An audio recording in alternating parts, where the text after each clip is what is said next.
नमस्कार दोस्तों, राजस्थान सरकार के सूजस ई बुलेटिन में आपका हार्दिक स्वागत है। आज के इस वीडियो में हम बात करेंगे राजस्थान सरकार के जो संबंधित सूजस ई बुलेटिन में करंट अफेयर्स के कौन कौन से आपके लिए महत्वपूर्ण फैक्ट्स है। तो 2 जनवरी 2026 का ये राजस्थान सूजस है, आप देख सकते हैं। तो 2 जनवरी को हम डिस्कस करने वाले हैं क्या कुछ महत्वपूर्ण इसमें आपके लिए हो सकता है। तो सबसे पहले आपको बता दें कि राजस्थान सरकार के द्वारा राजस्थान में एक राजस्थान डिजी फेस्ट टाई ग्लोबल समिट का आयोजन किया जाएगा। तो पहले ही पृष्ठ पे आप देख सकते हैं 4 नई नीतियों के बारे में बताया गया है। इसके अलावा राजस्थान में मजबूत डिजिटल और डेटा इंफ्रास्ट्रक्चर तैयार करने की दिशा में सरकार के द्वारा 4 से लेकर 6 जनवरी 2026 तक राजस्थान डिजी फेस्ट टाई ग्लोबल समिट का आयोजन है वो किया जाएगा। तो इसका आयोजन राजस्थान की राजधानी जयपुर में किया जाएगा। इसके अलावा 4 महत्वपूर्ण नीतियों के बारे में इसमें बताया गया है कि Rajasthan global capability centre policy 2025, Rajasthan AVGC XR policy जो गेमिंग को लेकर है, राजस्थान डेटा सेंटर पॉलिसी 2025 और राजस्थान एआईएमएल पॉलिसी 2026। ये 4 नई पॉलिसी है वो राजस्थान सरकार है वो लेकर आई है।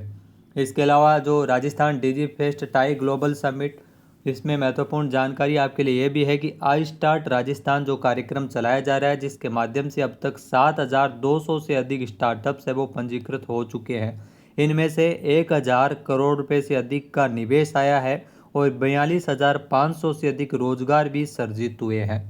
साथ ही जो राजस्थान में ग्लोबल जीसीसी पॉलिसी, जहाँ राजस्थान सरकार के द्वारा ग्लोबल कैपेबिलिटी सेंटर पॉलिसी, जिसके तहत ग्लोबल कैपेबिलिटी सेंटर की स्थापना को प्रोत्साहन लेकर जो राजस्थान सरकार के द्वारा ये नई पॉलिसी लागू की है, Rajasthan global capability centre policy. यह नीति साल 2030 तक राजस्थान में 200 से अधिक जीसीसी जो ग्लोबल कैपेबिलिटी केंद्र जो सेंटर है वो स्थापित करने को लेकर इसमें महत्वपूर्ण प्रावधान किया गया है।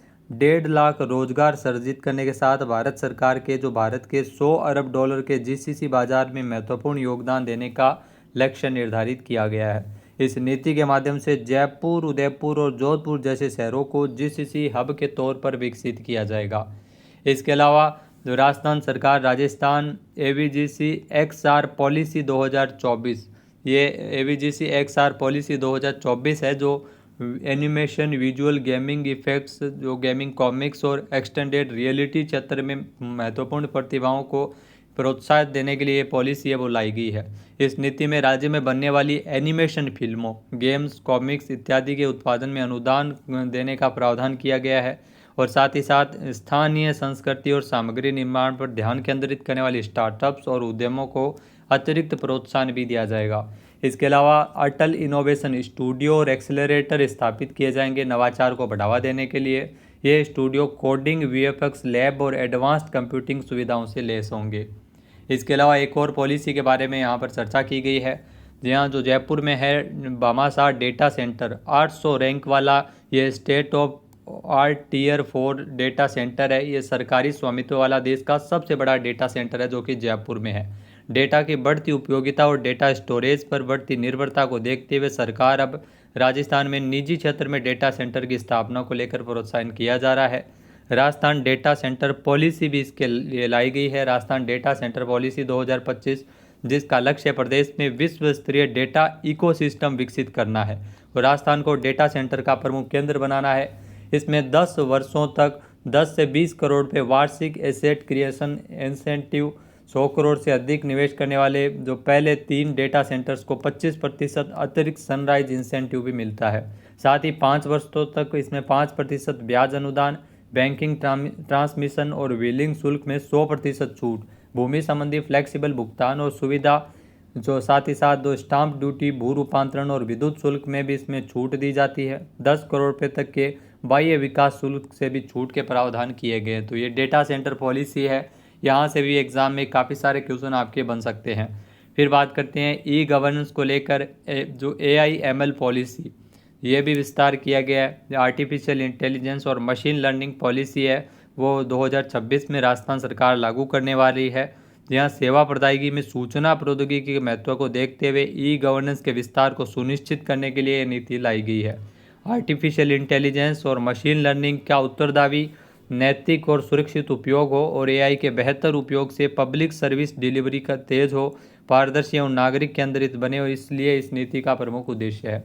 नीति में एआई से जुड़े साइबर अपराधों की रिपोर्टिंग और समाधान के लिए स्पष्ट प्रक्रियाओं का प्रावधान किया गया है। इस नीति के तहत प्रदेश में एक artificial intelligence centre of excellence की स्थापना किए जाना भी प्रावधान शामिल है। तो ये इतनी चीज़ें 4 पॉलिसी से संबंधित आपके लिए महत्वपूर्ण है। बाकी आप सभी को बताया मुख्यमंत्री कन्यादान योजना, ये महत्वाकांक्षी योजना है, इसके बारे में कुछ महत्वपूर्ण जानकारी दी गई है। राजस्थान सरकार जो मुख्यमंत्री कन्यादान योजना है वो चला रही है। योजना की अगर बात करें तो आपको बता दें कि जो सरकार की इस योजना के अंतर्गत अनुसूचित जाति, जनजाति और अल्पसंख्यक समुदाय के बीपीएल परिवारों, इसमें बेटियों के विवाह पर 31,000 रुपये की आर्थिक सहायता राशि दी जाती है। इसी तरह से सभी बीपीएल परिवार, अंत्योदय परिवार, आस्था कार्डधारी विधवा महिलाएं, विशेष योग्यजन, पालनहार योजना के तहत लाभान्वित कन्याओं को और महिला खिलाड़ियों को 21,000 रुपये की आर्थिक सहायता राशि इसमें दी जाती है। इसके अलावा इसमें यदि बेटी 10वीं पास है तो 10,000 रुपये और स्नातक है तो 20,000 रुपये की अतिरिक्त प्रोत्साहन राशि भी मुख्यमंत्री कन्यादान योजना के तहत मिलती है। योजना का लाभ लेने के लिए कन्या की आयु 18 साल से अधिक होनी चाहिए और एक परिवार की जो अधिकतम 2 कन्याओं को ही ये लाभ मिलता है। इसके अलावा वहीं अगर बात करें इस योजना की इतिहास की, योजना के बैकग्राउंड की, तो राजस्थान में कमज़ोर वर्ग की बेटियों की मदद का सिलसिला 1997-98 में विधवा महिलाओं की पुत्रियों के विवाह अनुदान से शुरू हुआ था। 2005 में इसमें अनुसूचित जाति, जनजाति, बीपीएल परिवारों को जोड़ा गया। फिर 2016-17 में इसे सहयोग और उपहार योजना नाम दिया गया। 2020 में इसे अधिक व्यापक बनाकर मुख्यमंत्री कन्यादान योजना के रूप में नई पहचान दी।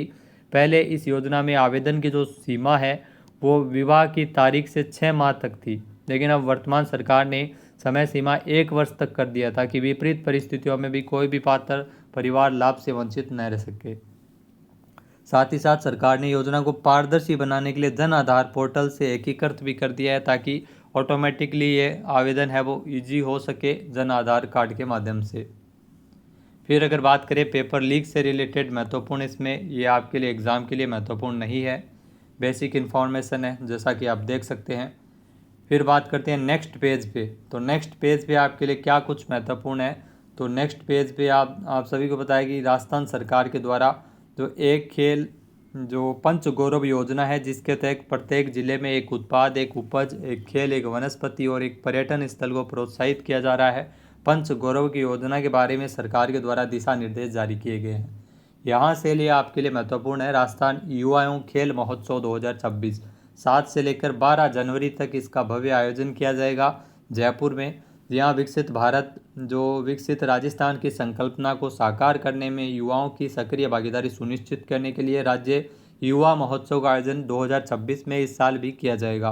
राजस्थान युवा एवं खेल महोत्सव 2026 राज्य स्तरीय समारोह 7 से 12 जनवरी तक जयपुर के सवाई मान सिंह स्टेडियम में आयोजित होगा।